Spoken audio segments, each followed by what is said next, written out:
This is a Red FM Vancouver podcast. Make sure you hit subscribe for more great content. For further info, log on to redfm.ca. Liberal Party the leader, opposition the leader, Honourable Wilkinson ਹਾਜ਼ਰ ਹਨ ਉਹ ਗੱਲਬਾਤ ਕਰਨਗੇ. Dr. Wilkinson, good morning. How are you doing? Very good. Thank you very much for joining us this morning. Thanks for having me. So, what do you think about the announcement yesterday made by our Premier? Well, it's encouraging that British Columbia has done so well in getting the virus under control. That was a big effort by all of us here in British Columbia, and Dr. Henry deserves a lot of credit. The problem we have now is to turn it back into being productive as a society and getting our shops running again.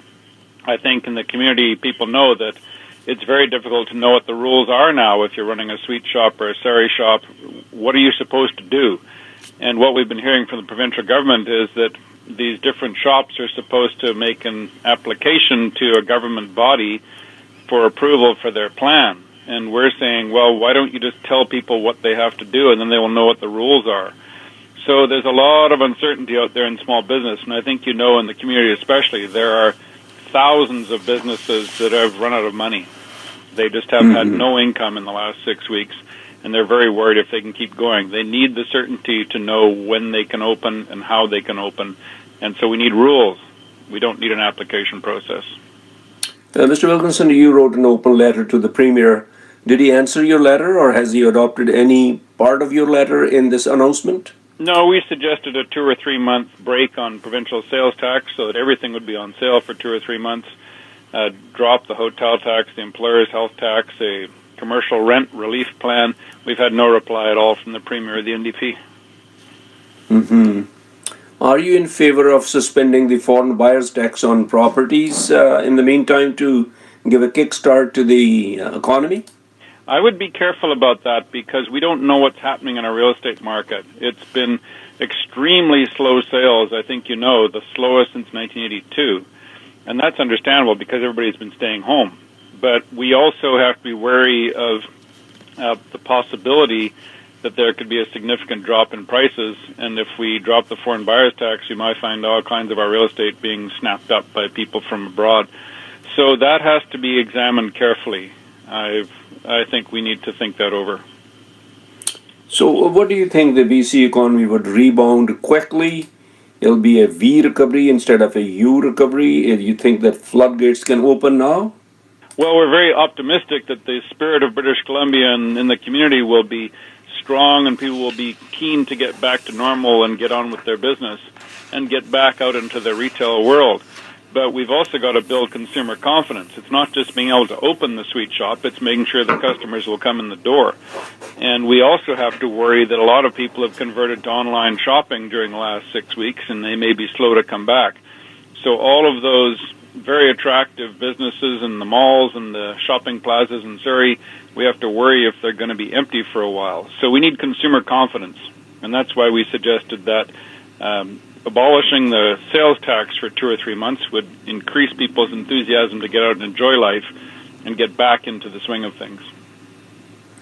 Mr. Wilkinson, you're a medical doctor yourself. Lots of elective surgeries were put on hold because of COVID-19. So what do you think now? What's in the hindsight? Well, there's a plan being announced later today about elective surgery, which will involve trying to catch up. About 30,000 surgical procedures were canceled, and we've now seen that the case count in hospitals for COVID is actually very low. About 100 people are in hospital or less. I think it's 70 now. About 20 are in intensive care, and that's out of 8,000 hospital beds in BC. So there's the opportunity to get going and get caught up, and we're encouraging the province to get on with it and get it done as soon as they can. No, Mr. Wilkinson, everything seems to be pivoting on social distancing or physical distancing, and RCMP or the municipal forces, they did not ticket people who were not following this rule. What do you think that how province can ensure that people who are not following this protocol should be fined? It's now into a difficult phase because people have been really, really good in British Columbia about being respectful and following the rules without any real enforcement. People have done it voluntarily. It's a very kind of civil society that way. Other countries, as we know, there's been fairly vicious enforcement. We don't want to see that kind of thing here. But as the threat subsides and people get out more, there'll be some episodes of people being frustrated and doing things they shouldn't. We will probably see some weddings or funerals or other family gatherings which go over the count of 50 people, and that will cause some friction. So all of us have to play our part. We have to do our best to keep the social distancing because we don't want the virus coming back. We've been very successful getting the virus under control, and let's keep it that way. Mm-hmm. Is virus under control, or we have ensured ourselves to control our actions? Virus is still there. It's actually the two combined, isn't it? Our actions have made it impossible for the virus to get around. I think we all know about this idea of the chain of transmission. If the virus enters a town or a hospital or a care home or a shopping mall and people are too spread out and too thinly on the ground, the virus can't catch on. It's like a fire in the forest. If the trees are widely spaced, only one tree will burn. If the trees are closely spaced, the whole forest will burn.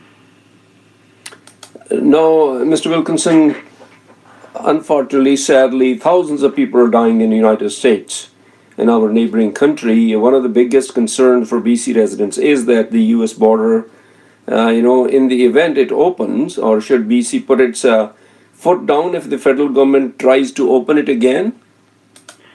Well, this is a federal problem primarily, and they were slow to react and finally got themselves sorted out in early April, about 4 weeks ago.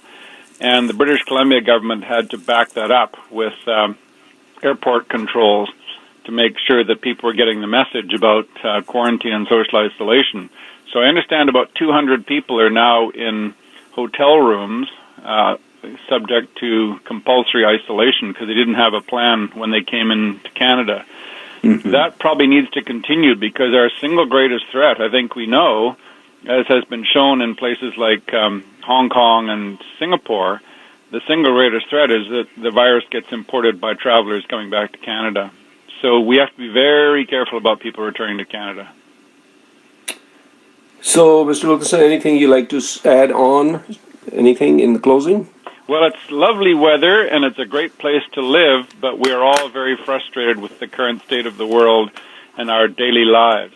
So we've done a good job getting the virus under control with Dr. Henry's guidance.